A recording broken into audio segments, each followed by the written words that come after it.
할렐루야. 잘 오셨습니다. 오늘도 오시는 걸음 애쓰셨습니다. 하나님께서 이 시간도 우리 성도님들을 굉장히 기뻐하십니다. 믿으십니까? 오늘 은혜 주시리라 반드시 믿으면서 이 자리를 대하시기를 부탁드리겠습니다. 우리 좌우 앞뒤에 계신 분들과 이렇게 인사하겠습니다. 오늘도 잘 오셨습니다. 오늘도 잘 오셨습니다. 네, 또 이렇게 인사할까요? 오늘도 은혜를 주십니다. 오늘도 은혜를 주십니다. 좋습니다. 오늘은 갈라디아서 2장 1절에서 10절까지의 본문을 근거로 자유의 복음이라는 제목으로 함께 은혜를 나누고자 합니다. 말씀 제목 한번 따라해 보실까요? 자유의 복음. 좋습니다. 우리가 지난 2주간에 거쳐서 갈라디아서 1장 말씀을 함께 나눴었는데요. 그 1장 말씀에서는 크게 두 가지를 이야기하고 있었습니다. 첫 번째로는 갈라디아 여러 교회들이 다른 복음으로 인하여 그들의 신앙이 흔들리고 있었다라는 겁니다. 어떠한 것이 다른 복음이었냐면은 유대인 그리스도인 중에 어떠한 자들이 와서 갈라디아에 있는 교회 성도들에게 그리스도를 믿음과 동시에 행해야 할 것이 있는데 그것이 할례나 율법을 행해야만 너네가 구원에 이를 수 있다라는 다른 복음을 전하는 것에 따라서 갈라디아 성도들의 마음이 흔들리고 신앙이 변질되는 모습을 보고 너네가 그렇게 다른 복음을 따르지 말아야 한다라는 이야기를 바울이 했었고, 나머지 한 가지는 또 무엇이냐면 바울 스스로의 사도권에 대해서 지속적으로 이야기를 했었습니다. 당시에 사람들의 기준에 따르면은 바울은 사도라고 불려질 수 없지만 바울이 주장하고 바울이 믿고 또 바울이 확신하고 있었던 것은 무엇이냐면 자신은 사람에 의해서 사람의 기준에 따라 사도가 된 것이 아니라 예수 그리스도로 말미암아 예수 그리스도로 인하여 자기가 사도로서의 사명을 감당하고 있다라고 이야기를 했었습니다.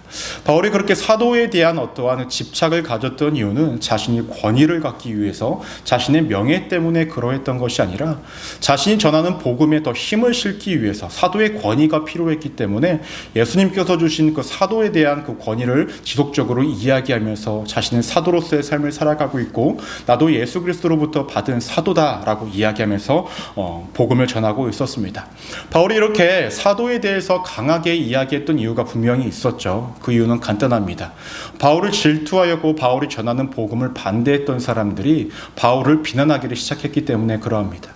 바울은 저 사람은 구원에 이르는 것이 믿음으로만 이룰 수 있다라고 이야기하면서 사람들에게 구원에 이르는 방법을 굉장히 쉽게 이야기하므로 바울 자신이 인기를 얻기 위해서 저렇게 외치고 다닌다라는 오해를 샀고 사람들이 그렇게 핍박을 했기 때문에 바울은 지속적으로 자신이 사도라는 것을 주장하면서 내가 전하는 복음에는 조금의 문제도 없고 내가 받은 복음은 내가 전하는 복음은 예수 그리스도로 말미암는 것이다 라는 것을 이야기하고 있었습니다. 이 두 가지를 위해서 어떻게 본다면 바울은 갈라디아 교회들에게 편지를 쓴 것이고 지금도 앞으로도 우리가 이제 말씀을 1장부터 쭉 봐 내려가실 때에도 이 이야기들이 기본 베이스로 시작되어서 모든 것들이 파생되어지는 것을 우리가 알 수가 있습니다. 오늘 말씀도 기존에 언급되었던 내용에서 크게 벗어나지는 않습니다. 바울은 자신에게 계시되었고 자신에게 주신 복음은 결코 잘못된 것이 아니고 더 굳건하게 복음을 전하기 위해서 또 공증받기 위해서 어디로 가기를 시작하냐면 예루살렘이라는 곳으로 가기를 시작합니다. 1절 말씀을 보시면 이렇게 시작을 합니다. 14년 후에 내가 바나바와 함께 디도를 데리고 다시 예루살렘으로 올라갔더니 라고 말씀이 시작되어집니다. 바울이 예루살렘으로 갔던 것은 처음이 아니었듯 합니다. 많은 성서를 연구하는 사람들은 두 번째 예루살렘 방문이라고 이야기하는데 처음에 갔을 때보다 14년이 흐른 뒤에 바나바와 디도와 함께 예루살렘에 올라갔다라고 이야기를 합니다. 우리가 오늘 말씀을 조금 더 풍성하게 보기 위해서는요, 배경을 조금 알면 더 좋을 것 같아요. 배경 들으면 머리 아픈데. 근데 들으면은 말씀을 좀 더 풍성하게 볼 수 있으니까요. 우리 배경을 좀 보도록 하겠습니다. 당시에는요, 크게 두 개의 교회가 있었다고 볼 수가 있습니다. 영향력이 있는 교회가 두 개가 있었는데 첫 번째 교회는 어떤 교회였냐면 우리가 잘 알고 있는 베드로와 같은 예수님의 제자들이 이끌고 있는 예루살렘 교회였습니다. 이 예루살렘 교회는 대부분이 유대인들이 주축이 되는 그리스도인들이 모여서 함께 신앙 생활을 했던 교회가 예루살렘 교회였습니다. 두 번째 교회는 어떠한 교회였냐면 안디옥 교회였습니다. 이 교회에서는 바울과 바나바가 중심을 이루어서 교회가 모이는 교회였습니다. 그런데 이 교회에는 누가 중심이었냐면 유대인 그리스도인들이 중심이 아니라 이방인, 그리스도인들이 중심으로서 모이는 교회였습니다. 그런데 이 안디옥 교회는 예루살렘 교회의 어떤 통치와 지배를 받는 것이 아니었고, 당시에 예루살렘의 교회에 의해서 세워진 교회가 아니라 당시에 너무나 많은 핍박에 의해서 많은 사람들이 흩어졌을 때에 흩어진 사람들을 세웠던 교회예요. 때문에 이 안디옥 교회라는 곳은 독자적인 교회라고 볼 수가 있었습니다. 근데 이 두 교회 각각의 특징이 있었는데요. 첫 번째로 이 예루살렘 교회라는 이 교회는 어떠한 특징이 있을까요? 유대인 그리스도인들이 주를 이루다 보니까 무엇이 남아있을까요? 전에 유대인들이 지켰던 어떤 생활의 관습이나 방법들, 예배의 방법들, 예배를 드리는 방식들이 여전히 남아있어서 그것들을 존중하면서 나아갔던 그 모습이 예루살렘 교회는 여전히 있었습니다. 그런데 이 안디옥 교회는 그럼 어떠한 특징이 있었을까요? 예루살렘 교회하고는 완전히 반대입니다. 율법을 무조건 지켜야 하고 어떤 할례를 행해야 하며 정결의식을 따라야 하고 이런 것들이 아무것도 없습니다. 바울과 바나바가 전했던 복음이 무엇이었나요? 그 믿음으로 구원에 이른다라고 이야기를 했기 때문에 믿음으로 구원을 받기 위해 그 믿음을 지키기 위해서만 애썼던 모습이 이 안디옥 교회에 있었다라는 거예요. 그런데 유대인 그리스도의 입장에서는 이 이방인 그리스도인들이 여전히 탐탁치 않았던 거예요. 우리가 하나님과의 어떤 관계를 맺기 위해서는 우리가 과거부터 행하였던 많은 것들을 같이 함께하면서 예수 그리스도를 믿어야 하는 것이 옳지 않냐? 왜 너희는 할례도 행하지 않고 율법도 지키지 않고 정결의식도 행하지 않는 왜 그러한 모습으로 살아가냐라는 이러한 모습이 있었기 때문에 굉장히 탐탁치 않게 생각을 했다라는 거예요. 근데 역으로 이방인 그리스도의 입장에서는 야 믿음으로 구원을 얻는데 너네가 왜 그러한 것들에 얽매이냐라고 하면서 이 두 집단의 애매한 상황이 지속되었다라는 거예요. 이렇게 본다면 이 문제를 해결을 누가 해야 될까요? 그냥 모른 채 하고 가만히 있으면 될까요? 아니죠. 당시에 이제 권위가 있던 영적으로 또 신앙적으로 권위가 있던 이들이 이것을 해결을 했어야만 했습니다. 때문에 이 당시에 이제 바울과 바나바와 디도가 이 문제를 해결하기 위해서 어디로 가기를 시작했냐면 예루살렘으로 나아가기를 시작했다라는 거예요. 그곳에서 베드로와 같은 사도들을 만남으로 통하여 지금 분열될 수 있는 이 그리스도의 공동체를 연합을 이루고 하나를 이루기 위해서 이야기를 하고 더 나아가서 바울 자신도 내가 전하고 있는 복음이 틀린 복음이 아니라 사람들이 인정하고 존중하고 그들을 따르는 제자였던 그 사도들에게 자신의 복음을 공증받기 위해서 또 인정받기 위해서 예루살렘으로 갔다라는 것입니다. 즉 예루살렘으로 갔다라는 것은 분열을 일으키기 위한 것이 아니라 화합을 만들러 그 자리로 갔다라는 것이죠. 그럼 2절을 보시면 본격적으로 바울이 그 예루살렘으로 갔던 그 이유가 명확하게 언급이 되어집니다. 우리 함께 한번 읽어볼까요? 시작. 계시를 따라 올라가 내가 이방 가운데서 전파하는 복음을 그들에게 제시하되 유력한 자들에게 사사로이 한 것은 내가 다름질하는 것이나 다름질한 것이 헛되지 않게 하려 함이라 라고 이야기를 하고 있습니다. 바울이 예루살렘으로 가는 것은 어떻게 올라갔냐고 이야기하냐면 2절 처음을 보시면 계시를 따라 갔다라고 이야기합니다. 전에 자신이 복음을 받아들인 것은 예수님께서 자신에게 그 계시함에 따라서 자신이 복음을 알게 되었고 그것을 믿게 되었다라고 이야기를 했었습니다. 즉 이번에도 예루살렘에 가는 것은 어떠한 사람이 부추겨서 간 것도 아니고 누가 명령해서 간 것도 아니고 나에게 계시해 줌에 따라 그 하나님의 뜻에 따라 내가 예루살렘으로 올라가고 있다라는 거예요. 그럼 바울의 이 사역의 여정은 사람에 의해서 움직였던 것이 아니라 하나님이 자신을 계시해 주는 것에 따라 그 뜻에 따라 움직이고 있었다라는 것을 명확하게 언급하면서 누구를 찾아가면 유력한 자들을 찾아갔다라고 이야기합니다. 여러분 유력한 자들이 누구일까요? 유력한 자들 9절 말씀을 보시면 딱 3명이 등장을 합니다. 누구냐면 또 기둥같이 여기는 야고보와 게바와 요한이라고 이야기합니다. 여기서 여러분 야고보가 누구일까요? 예수님의 제자 야고보일까요? 아닙니다. 그 사람은 순교했죠. 예수님의 형제 야고보입니다. 당시에 보면은 베드로가 우리가 봤을 때는 가장 영향력이 컸을 거라고 생각하지 않습니까? 근데 이 시점 되었을 때는요, 예수님의 혈육이었던 이 야고보가 더 큰 권력이라기보다는 권위를 갖고 있었다라고 합니다. 아무래도 혈육은 못 따라가나 봐요. 당시에도 아무래도 그 혈육이라는 것 때문에 야고보가 더 큰 권위를 갖고 있었다라고 얘기해서 그 이름 나오는 순서도 야고보가 먼저 나오고 그 다음에 게바, 이 베드로가 나오고 요한이 나오는 것입니다. 어찌되었든 간에 이 사람들을 바울이 찾아갔던 이유가 무엇입니까? 자신이 지금까지 전했던 이 복음이 잘못된 것이 아님을, 자신이 지금 전하고 있는 복음이 잘못된 것이 아니고 내가 앞으로 전할 복음이 조금도 잘못된 것이 아님을, 헛된 것이 아님을 내가 공증받기 위해서 가는 것이다 라고 이야기합니다. 근데 우리가 여기서 분명히 해야 할 것이 있는데 그것은 무엇이냐면, 바울이 자신의 사역을, 자신이 전하는 복음이 맞다는 것을 허락받기 위해서 예루살렘으로 갔다는 것이 아니에요. 베드로가 전하는 복음도 그렇고 요한이 전하는 복음도 그렇고 야고보가 전하는 복음도 그렇고 다 다르지 않고 바울이 전하는 복음도 동일한 복음임을 공증받기 위해서, 동질함을 인정받기 위해서 갔다라는 거예요. 왜냐하면 사람들은 권위 있는 사람들의 말을 따르기 때문에 그랬다라는 거예요. 바울의 힘이 세상적으로 봤을 때 바울의 권위가 그들보다 낮기 때문에 그들과 함께함으로 자신의 복음이 틀리지 않음을 공증받기 위해 이 자리로 갔다라는 것입니다. 그런데 여기서 왜 바울이 이토록 자신이 전하는 복음이 틀리지 않음을 공증받기 위해 갔을까요? 4절 말씀을 보시면 이렇게 언급합니다. 이는 가만히 들어온 거짓 형제들 때문이라. 그들이 가만히 들어온 것은 그리스도 예수 안에서 우리가 가진 자유를 엿보고 우리를 종으로 삼고자 함이로되라고 이야기합니다. 여기서 거짓 형제들 때문이라고 이야기하는데 거짓 형제들이 누굽니까? 너네가 믿음으로만 구원을 받는 것이 아니라 어떤 행위도 같이 해야 구원을 받는다라고 이야기했던 사람들이 거짓 형제들입니다. 이들이 이야기했던 것은 무엇이냐면은 우리가 가진 자유를 엿보고 우리를 종으로 삼고자 했다라는 거야. 여러분, 유대인 그리스도인들 입장에서 봤을 때에 이 이방인 그리스도인들은 어떠한 사람들이었을까요? 굉장히 편하게 예수님 믿는 거예요. 굉장히 편하게 하나님 믿는 거예요. 아무것도 안 해. 그냥 믿습니다 하고 다 끝내는 거예요. 그럼 유대인 그리스도 입장에서는 몰라요, 안 몰라요? 우리는 율법도 하고 할례도 하고 다 할 거 다 하면서 우리는 힘겹게 하는데 그들이 너무나 자유롭게 보이기 때문에 너네 그 자유는 잘못된 자유라고 이야기하면서 너희도 우리와 같이 할례를 하고 율법을 행하면서 그렇게 복음과 함께 결합된 그 어떠한 것으로 우리가 구원에 이르러야 돼 라고 이야기를 합니다.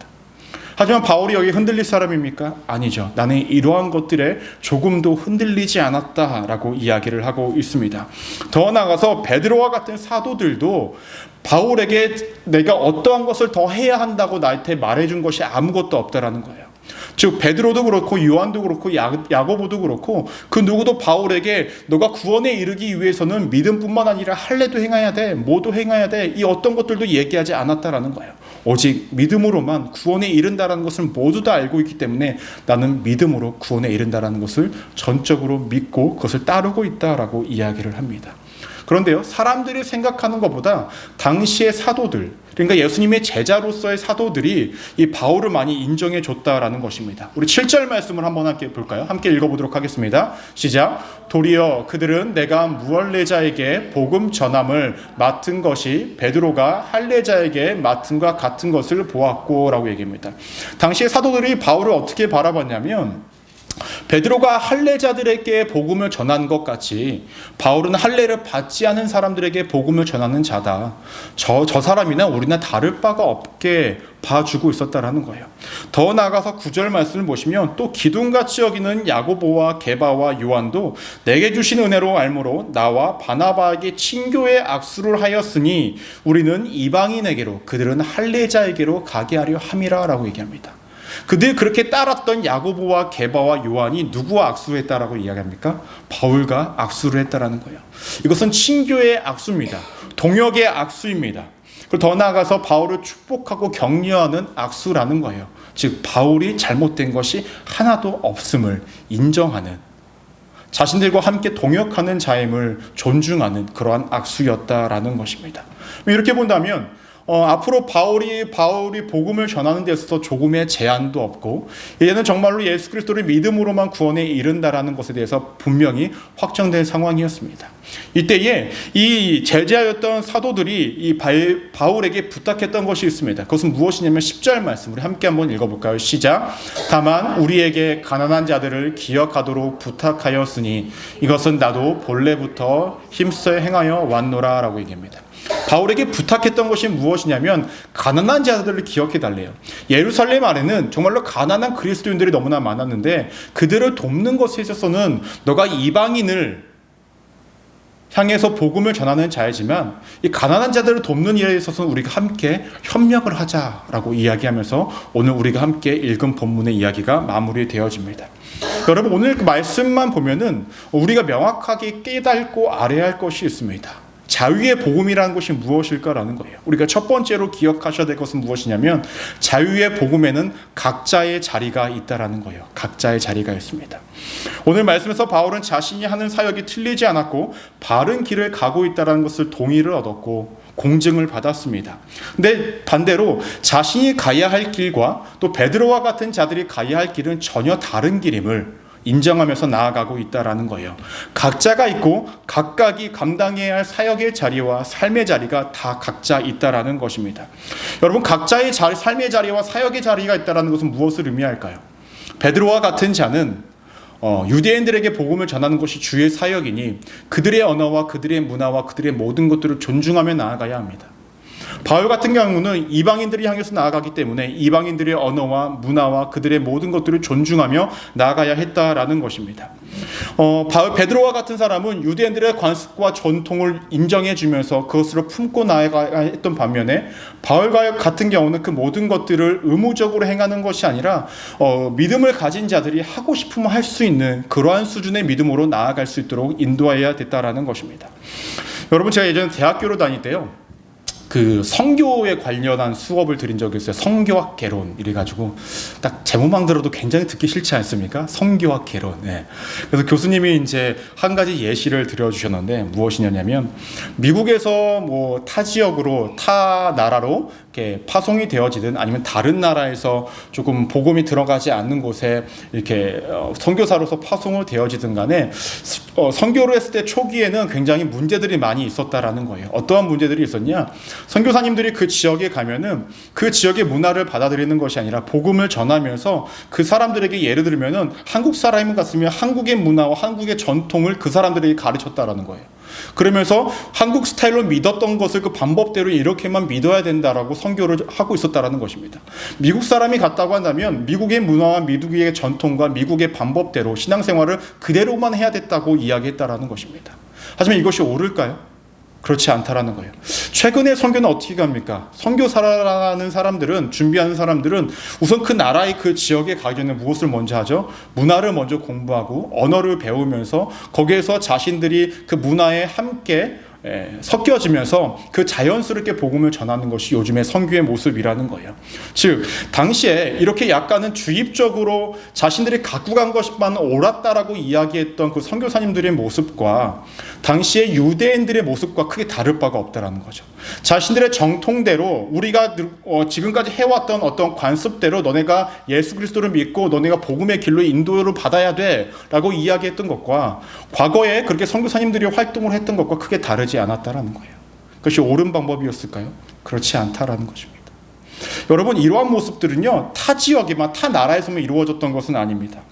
요즘은 그렇지는 않지만은 어린아이들이 이제 교회학교라는 곳에 이제 가면은 이제 예배를 드리지 않습니까? 제가 어릴 적만 해도 찬양할 때 빼고 예배를 드릴 때 입이라도 뻥끗하면 혼났어요. 기도할 때 눈 뜨고 있으면 혼났고요. 예. 정말로 선생님들이 막 이러면서 다 돌아다녀요. 막 이렇게. 선생님들은 예배도 안 들으시나 봐. 이러고 다 돌아다니셨어요.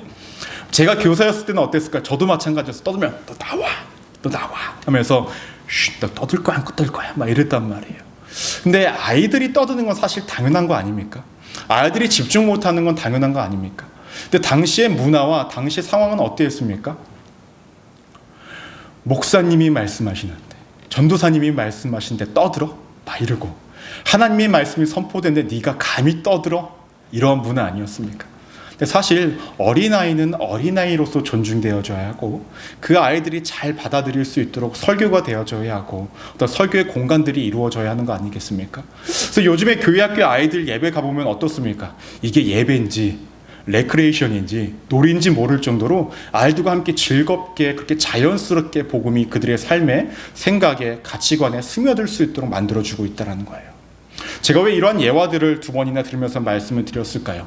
여러분, 우리가 복음을 전하고 복음을 나누는 그 과정과 그 방법들에 의해서는 본질만 변질되어지지 않는다고 한다면 그 어떠한 방법도 상관이 없다라는 것입니다.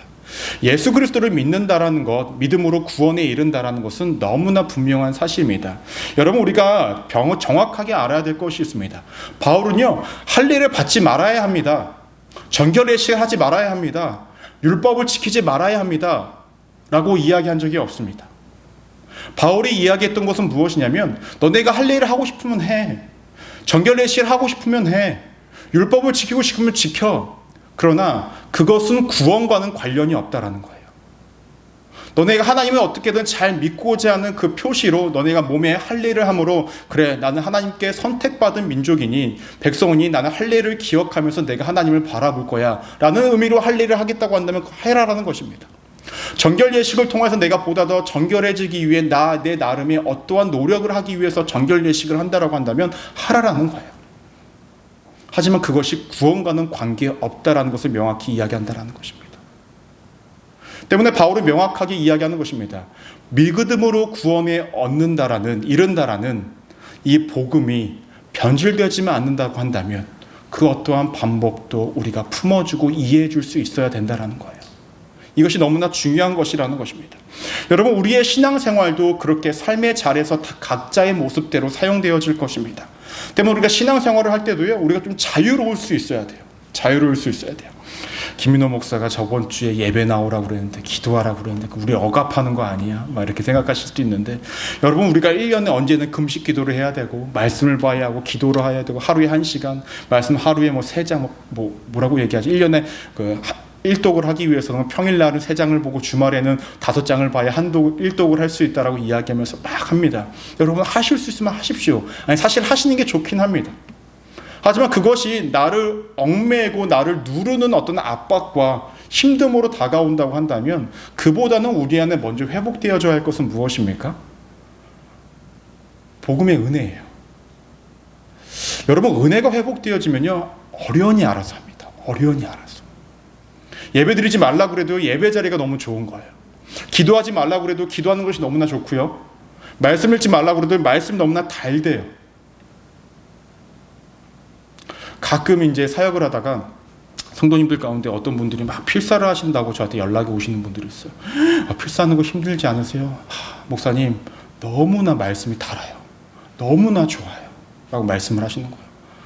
저는 사실 필사를 안 해봤거든요. 필사를 한독을 다 해본 게 아니라 예전에 청년부를 담당했을 때에 이제 저희가 핸드북을 만들어서 필사할 수 있게끔 만들어줬는데 그 정도만 해봤지 처음부터 끝까지 다 해본 적은 없거든요. 근데 그분들은 처음부터 끝까지 다 하고 계신 거예요. 어떻게 보면 노동 아닙니까? 손으로 쓰는 거? 요즘은 사실 쓰지 않고 컴으로 이렇게 하는 게 더 빠르잖아요, 사실은. 그렇지 않습니까? 그런데 빠름보다 한자 한자 정성스럽게 써내려가면서 말씀을 곱씹고 있는 것이 너무나 달달하는 것입니다. 여러분, 은혜가 채워지면 그 복음의 크기와 깊이와 나에게 주어진 그 은혜에 대한 그 감격이 채워지면 하지 말라고 해도 하게 돼 있다는 거예요. 때문에 우리가 무엇을 해야겠다고 막 억압을 받고 의무적으로 하다 보면 그때부터 탈이 나기를 시작합니다. 튕겨져 나가기를 시작합니다. 여러분들이 정말로 내가 말씀을 봐야 할 것 같아요. 기도를 해야 할 것 같아요. 예배를 드려야 할 것 같아요. 근데 사실 자신은 없습니다. 그런 마음이 들 때 여러분 먼저 기도하셔야 될 것은 내가 정말로 예수 그리스도로 말미암아 내가 십자가의 은혜로 내가 구원을 받은 자, 내가 그 믿음 하나로 내가 구원을 받은 자라는 그 사랑과 은혜가 먼저 회복시켜 주옵소서. 그랬을 때 하나님 그 회복의 은혜를 통하여 내가 그 예배 자리를 지키고 이 예배 자리를 지키고 기도를 하고 말씀을 보고 그 외에 세상 가운데서 사랑을 전하는 그 모든 것들이 하나님이 일처럼 느껴지는 것이 아니라 기쁨으로 느껴질 수 있게 달라는 그런 간절함을 한번 고백해 보시길 바랍니다. 그렇게 하나님께서는 우리가 기본적으로 우리의 삶 가운데에 은혜가 주어진다면 다 해낼 수 있다라는 것입니다. 여러분, 우리의 삶의 기본에는 복음이 전제되어져야 합니다. 복음이 우리 안에 기본으로 이렇게 내재되어져 있지 않으면요, 어떻게 하신지 아십니까? 때에 따라 말씀을 꺼내 써먹어요. 예를 들면 이러죠. 하나님이 사랑하는 자에게 잠을 주신다. 그런 의미가 아니라 그러므로 나는 예배 시간에 자노라. 내 필요에 의해서 말씀을 이렇게 꺼내 먹는다라는 것입니다.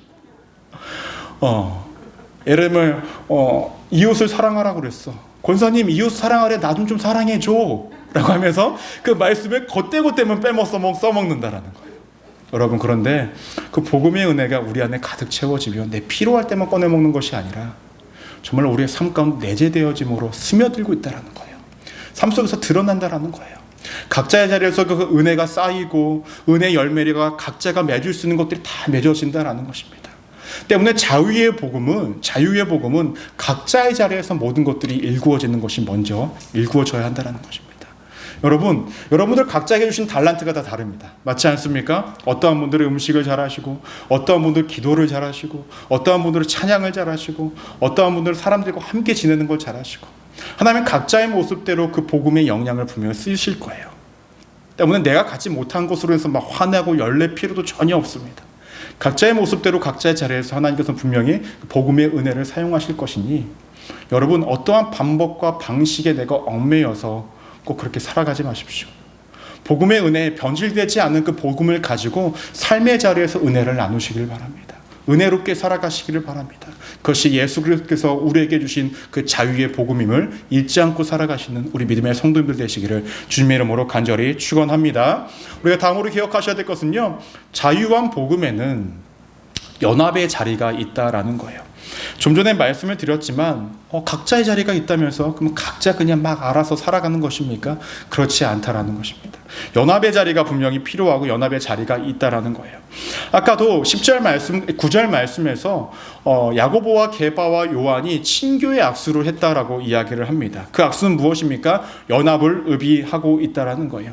바울은요, 이미 예루살렘에 올라갈 때에요, 여러분, 이미 연합을 할 수 있는 자세로, 아니 연합된 모습으로 나아가고 있었습니다. 왜 그러냐면 누구와 함께 예루살렘으로 올라갔습니까? 바나바와 디도와 함께 올라갔다라는 거예요. 근데 바울, 바나바, 디도 정말 제각각의 사람들입니다. 제가 말씀을 한번 드려볼게요. 바울은 어떠한 사람이었냐면요, 태어난 곳이 이스라엘이 아니라 이스라엘 밖에서 태어난 유대인이었습니다. 이스라엘 밖에서 태어난 유대인이었고 언어는 그리스어를 사용하는 사람이었어요. 근데 그가 어떻게 됐습니까? 유대인으로서의 삶을 살아가고 있었다라는 거예요. 그럼 바나바는 어떠한 사람이었을까요? 레위인이었어요. 예루살렘 교회에서 인정받고 존경받는 사람이었다라는 거예요. 디도는 어떠한 사람이었을까요? 이방인이었습니다. 할례도 받지 않는 사람이었어요. 즉 태어난 것도 다르고 다른 언어를 사용하고 다른 문화권에서 활동했던 디도, 바나바, 바울이 이들이 함께 모여서 어디로 갑니까? 예루살렘으로 가고 있었다라는 거예요. 이미 바울의 안에는 각자에게 주어진 어떤 사명과 복음을 가지고 사명의 길을, 사역의 길을 나아가지만 그들과 함께 나아가야 할 때는 연합으로 하나된 마음으로 함께 예루살렘으로 가고 있었다라는 거예요.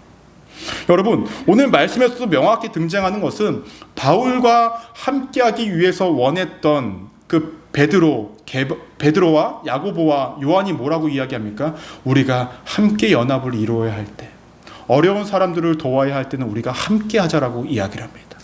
각자의 삶의 자리와 사역의 자리와 또 달란트의 자리가 다 있지만은 그 가운데서 주의 은혜가 각자 다르게 임하여지긴 하겠지만은 그게 각자 도생하는 인생으로 살아가는 것이 아니라 때로는 하나의 모습으로, 하나의 연합된 모습으로 나아가야 할 때가 분명히 있다라는 거예요. 이렇게 연합을 이룰 수 있는 이유는 무엇 때문입니까? 따라해 볼까요? 복음. 복음 때문에 그들이 연합을 이룰 수 있고 복음 때문에 그들이 하나가 될 수 있는 이유가 된다라는 것입니다. 여러분, 여기서 우리가 예수 그리스도를 믿지 않으면 여기 우리 서로 얼굴 한번 바라보십시오. 밖에서 만나기나 했겠습니까? 뭐 지나가다가 얼굴이나 봤겠죠. 대화나 얼마나 했겠었습니까? 그렇지 않습니까? 우리가 예수 그리스도를 믿는다라는 그 복음이라는 이름 하나 때문에 그 믿음 하나로 우리가 연합하고 하나 될 수 있는 건 아니겠습니까? 각자의 모습은 다릅니다. 각자의 삶의 자리도 다릅니다.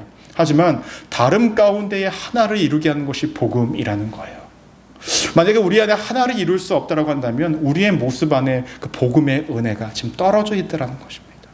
우리의 복음의 은혜가 가득 채워져 있으면 각자의 모습도 존중되어지지만 하나 되기 위해 애쓰는 것이 우리의 모습이 된다라는 것입니다. 여러분, 진정한 복음은 하나로부터 시작이 되어지고 하나로 시작된 이 복음은 또 각자의 삶의 자리에서 자유한 복음이 또 이루어지는 것입니다. 때문에 우리의 삶도 마찬가지입니다. 여러분, 복음이라는 것은 믿음으로 구원에 이르게 한다는 것입니다. 하지만 이것이 우리의 삶을 얽매이게 하고 억죄고 우리를 힘겹게 만드는 것이 아니라 우리를 자유하게 하는 것입니다. 은혜로 채워진 그 인생 가운데는 하나님이 우리의 삶에 은혜로 채워진 그 삶에 부족함과 모자람이 없는 은혜로 어떠한 열매를 다 맺게 하여 주신다라는 거예요. 내가 원하지 않아도 그 열매는 맺어집니다. 왜냐? 은혜로 채워졌기 때문에 나의 입술과 나의 행동과 내 모든 것들이 은혜의 열매를 맺을 수밖에 없다라는 것입니다. 말씀을 정리하고자 합니다. 저는 우리 성도님들이 오늘 말씀을 명확하게 기억하기를 소망합니다. 자유의 복음. 복음은 우리를 옥죄고 힘겹게 하는 것이 아니라 우리를 자유하게 합니다. 복음 안에서 자유하게 합니다. 믿음으로만 우리가 살아갈 수 있다고 한다면 그 자유한 복음은 우리가 하나님 앞에 나아가는 모든 방식과 방법들이 정말로 자유할 수 있다는 거예요.